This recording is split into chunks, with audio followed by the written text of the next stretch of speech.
Hakika hakuna asiyetambua kwamba kundi B, hatua ya makundi ligi ya mabingwa barani Afrika, ni miongoni mwa makundi yanayotajwa kuwa makali zaidi. Na sababu iko wazi, ni kwamba ni kundi ambalo linahusisha timu kutoka miongoni mwa ligi 5 bora barani Afrika. Ndani ya kundi B ambalo wapo Yanga, wakilishi wa Tanzania kwenye hatua ya makundi ligi ya mabingwa barani Afrika, ndani yake kuna Al Ahli ya Misri, klabu namba 1 kwa ubora barani Afrika, lakini inatoka katika ligi bora namba 1 barani Afrika ya Misri. Lakini ndani yake kuna FAR Rabat, klabu ambayo inatoka katika ligi namba 2 kwa ubora barani Afrika, ligi ya Morocco. Lakini ndani yake pia kuna JS Kabylie. Hii ni ya Algeria, inatoka miongoni mwa ligi bora 5 barani Afrika, kwa sababu ligi kuu ya Algeria ni ligi namba 4 kwa ubora barani Afrika, ikiwa nyuma tu ya ligi kuu ya Afrika Kusini inayoshika nafasi ya 3. Lakini kuna Yanga ambayo inatoka katika ligi kuu Tanzania bara, ligi namba 5 kwa ubora barani Afrika. Kwa sababu hiyo, lilipopangwa tu kundi hili na kuonekana washiriki wake ni hao, tayari wengi walieleza kwamba hili ni kundi la kifo, a group of death. Sasa Yanga siku ya Jumamosi wanashuka dimbani kwenye uwanja New Amani Complex visiwani Zanzibar kurusha kete yao ya kwanza. Wanacheza dhidi ya FAR Rabat. Ni mechi kali kama ambavyo imetazamiwa kabla hata kwa mechi zenyewe kuanza, kwamba hili ni kundi gumu, kundi tough, kwa sababu tu ya timu husika. Kwa sababu hiyo hakuna mechi rahisi hata moja. Lakini Yanga wana uwezo wa kuanza vyema, kurusha karata yao ya kwanza vizuri kwa kupata matokeo mazuri, ikiwamo ushindi, na hivyo kujiweka katika mazingira mazuri ya kumaliza miongoni mwa timu mbili za juu baada ya kukamilika kwa mechi 6 za hatua ya makundi, ili isonge mbele kwa hatua ya robo finali na hatimaye kuendeleza mipango ya benchi la ufundi, mipango ya Yanga katika msimu wa 2025-26 kwa michuano ya ligi ya mabingwa barani Afrika, kwa kwenda nusu finali, ikibidi finali, na hata kutoa ubingwa, kwa sababu Yanga benchi lake la ufundi chini ya kocha Mreno Pedro Gonçalves, lakini pia kukiwa na wachezaji wenye ubora wa hali ya juu karibu katika kila nafasi, wakiwamo akina Peodo Pako Mzuzwa, kina Dickson Jobu, golikipa Djigui Diarra wa timu ya taifa ya Mali, lakini pia mabeki kama Ezra Patrick Mwenda, Shadrack Isaka Boka, Mohamed Hussein Shabalala, katikati akina Mohamed Momo Dumbia, Celestine Eki wa kiungo ushambuliaji, lakini Lassine Kouma. Yanga na wachezaji wengi wazuri wenye kuweza kuleta matokeo, bila kusahau akina Mundathi Yaya Abbas ambao tayari wameshathibitisha ubora katika mechi mbalimbali za kimataifa. Sasa ili kutimiza lengo hilo, ili kupata matokeo mazuri dhidi ya FAR Rabat, timu ngumu kutoka kule nchini Morocco, Yanga ni vyema ikazingatia walau mambo kama 5 hivi ya msingi, ambayo mwisho wa siku kwa wachezaji walionao wenye vipaji vya hali ya juu, kwa benchi la ufundi imara, support wanaopata kutoka kwa management yao, ni dhahiri kwamba wana uwezo wa kuwapa furaha wana Yanga, kuwapa furaha wa Tanzania walau katika mechi yao hii ya kwanza, kabla kwenda kucheza mechi ya pili kule Algeria dhidi ya JS Kabylie. Mambo hayo ni yapi kwa mtazamo wangu? La kwanza lilo muhimu zaidi, Yanga wote, benchi la ufundi, wachezaji wao na mashabiki pia, kutambua kwamba katika ligi ya mabingwa barani Afrika, mechi dhidi ya timu kama ya FAR Rabat ambayo hucheza kijanja sana, kimbinu sana, basi pointi moja ni muhimu sana kuliko kufungwa. Kwa sababu hiyo, ingawa wa Tanzania, ingawa wana Yanga wanatamani sana kuona timu yao, wawakilishi wa nchi katika hatua ya makundi ligi ya mabingwa barani Afrika, wakiwa na watani zao wa jadi Simba, wakishinda mchezo huo na kupata pointi zote 3, lakini itambulike kwamba kwenye kuelekea mchezo, mwenendo wa mchezo, juu ya approach mchezo, ni muhimu kuzingatia kwamba ikishindikana basi walau pointi moja iwe muhimu, lakini sio kufungwa. Ndivyo ilivyo kwamba lazima kuheshimu FAR Rabat ndani ya mchezo. Miongoni mwa mbinu utakazotumia kocha Gonçalves, yeye anajua zaidi kwa ajili ya kuwapa furaha wana Yanga wa Tanzania. Lakini kwenye michuano ligi ya mabingwa barani Afrika, michuano ambayo inakutanisha timu zenye ubora wa hali ya juu, huwa mbinu ziko nyingi sana, lakini msingi namba 1 wa mafanikio ni kuhakikisha kwanza hufungwi, halafu mengine yanafuatia. Kama ni kushinda, isiwe kwa kulazimisha, kwa kuharakisha mambo, kwa sababu kufanya hivyo ni hatari, wakati mwingine unaweza kusababisha kupata maumivu zaidi kwa kupoteza mchezo. Sasa kwenye mchezo huu wakicheza dhidi ya FAR Rabat, muhimu kuzingatia pointi moja muhimu. Maana yake ni nini? Katika kucheza, jambo la kwanza iwe ni usalama kwanza, safety first.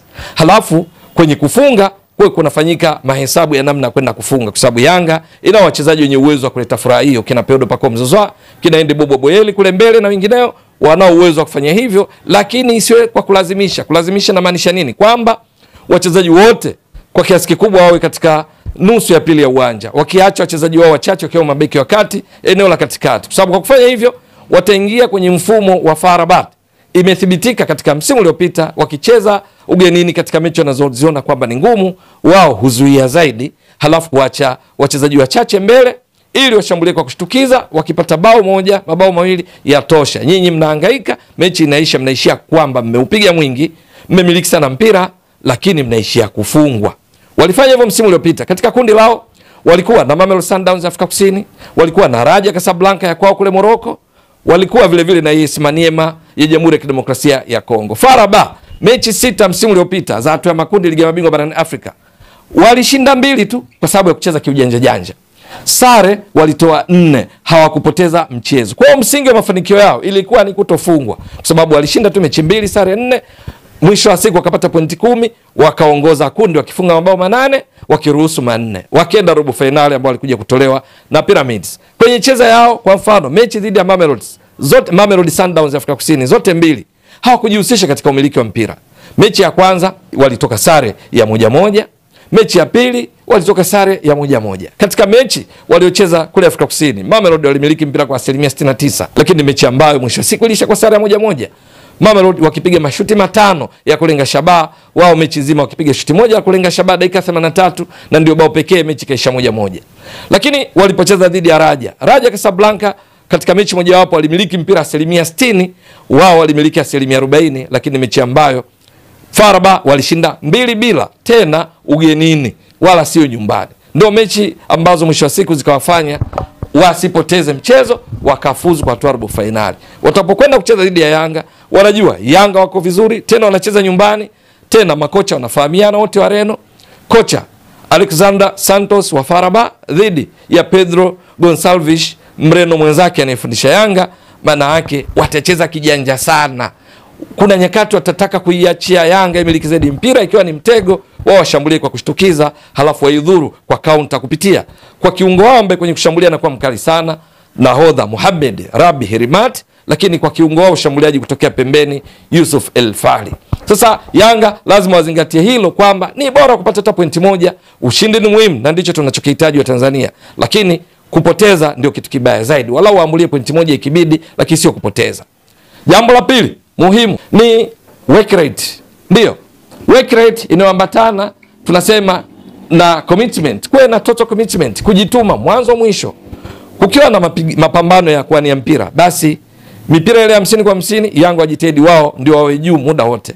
Kama kuna kukimbia mara 20 kila mmoja, basi Yanga wakimbie mara 40. Natolea mfano tu kwamba kwenye kukimbia Yanga wawe mara 2 zaidi, wapambane sana. Hiyo ni njia mojawapo ya kuwafanya FAR Rabat wajikuta kitepeta, na mwisho wake Yanga kupata wanachokihitaji wa Tanzania, wanachokihitaji na Yanga, ushindi.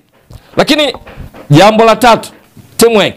Hapa tunazungumzia kucheza kwa ushirikiano kama zilivyo klabu za mpira wa miguu. Kusiwe na ubinafsi, selfishness, kwamba aliye katika nafasi nzuri ya kufunga, basi akiona mwenzake kwenye nafasi nzuri sana ampasi ili alete matokeo. Kinachotakiwa hapa ni ushindi wa timu, ushindi kwa Tanzania, ushindi kwa wana Yanga, na sio concentrate wachezaji kuangalia zaidi juu ya mafanikio binafsi, sifa binafsi. La hasha, wakifanya hivyo watakuwa wanatenda makosa, kwa sababu unapocheza na timu kama FAR Rabat ya Morocco, nafasi ikipatikana ni vyema ikatumiwa, kwa sababu nafasi zinaweza zisiwe nyingi. Kwa sababu hiyo kushirikiana ndio jambo la msingi. Hili ni jambo muhimu sana miongoni mwa mambo ya kuzingatia kwa mtazamo wangu. Lakini jambo la 4 ni kutowachukulia poa wakali wao.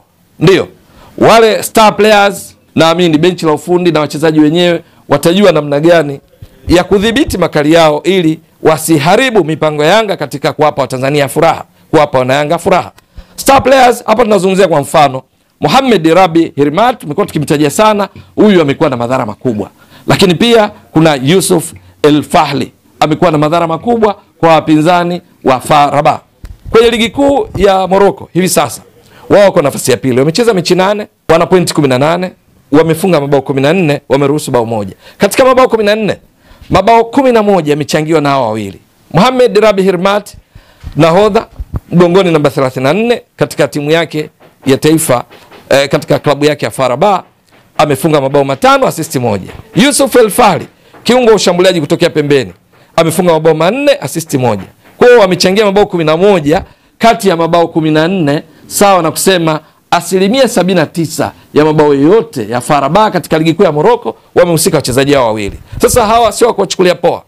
Lazima kuwe na mkakati maalum kuhakikisha hawaleti madhara, bali nyota wa Yanga kina Pacome Zouzoua na wengineo, kina Offense Kola akipata nafasi, Edmund John ndio walete madhara na sio kuruhusu nyota wao walete madhara. FAR Rabat nzima wachezaji wake wote ni wakali, wanasumbua, akina Anas Bash, akina Reda Slim na wengineo, lakini hawa wawili kwa upekee wana madhara makubwa zaidi kwa msimu huu, ameshathibitisha, na hivyo wasichukuliwe poa. Yanga walifanya kosa kama hilo wakicheza Malawi, walimchukulia poa nyota wa klabu ya Silver Strikers katika mchezo mmoja wapo kati ya michezo miwili ya raundi ya pili kwa nia kufuzu hatua ya makundi ligi ya mabingwa.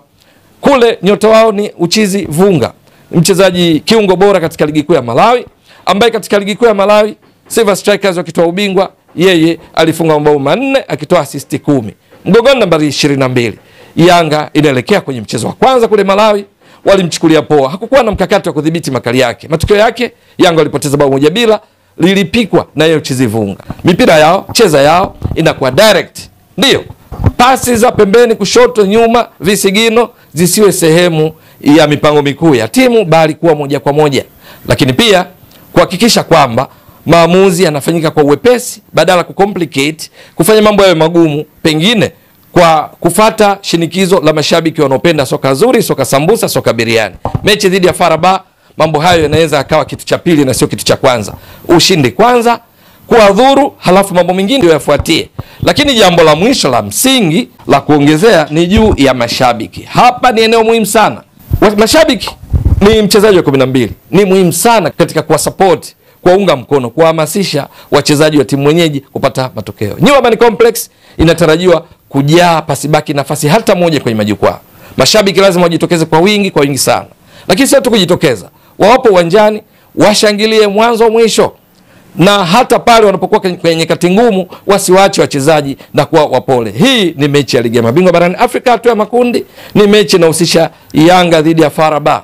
Ni ngumu kutarajia dakika zote 90 Yanga wanafanya vizuri katika muda wote. Sasa katika kipindi ambacho itatokea FAR Rabat wanakuwa juu kuliko Yanga, basi mashabiki baadhi yao huwa na kawaida ya kudorola na kuwa wapole. La hasha, kinyume chake iwe Yanga wanapofanya vizuri, shangilia mwanzo mwisho.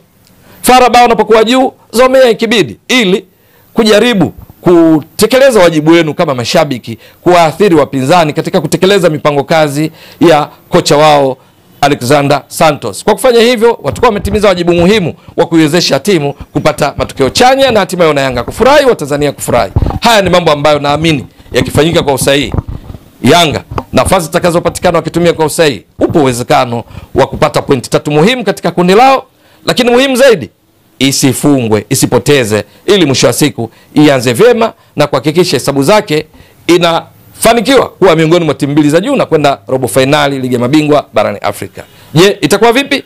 Ni swala la kusubiri. Endelea kuunga mkono channel hii kwa kuhakikisha kama una subscribe, una share, una like na kucomment. Mwasilishaji wako ni mimi Ramadhani Mbwaduke, almaarufu kama Mzee wa Data. Shukran jazilan.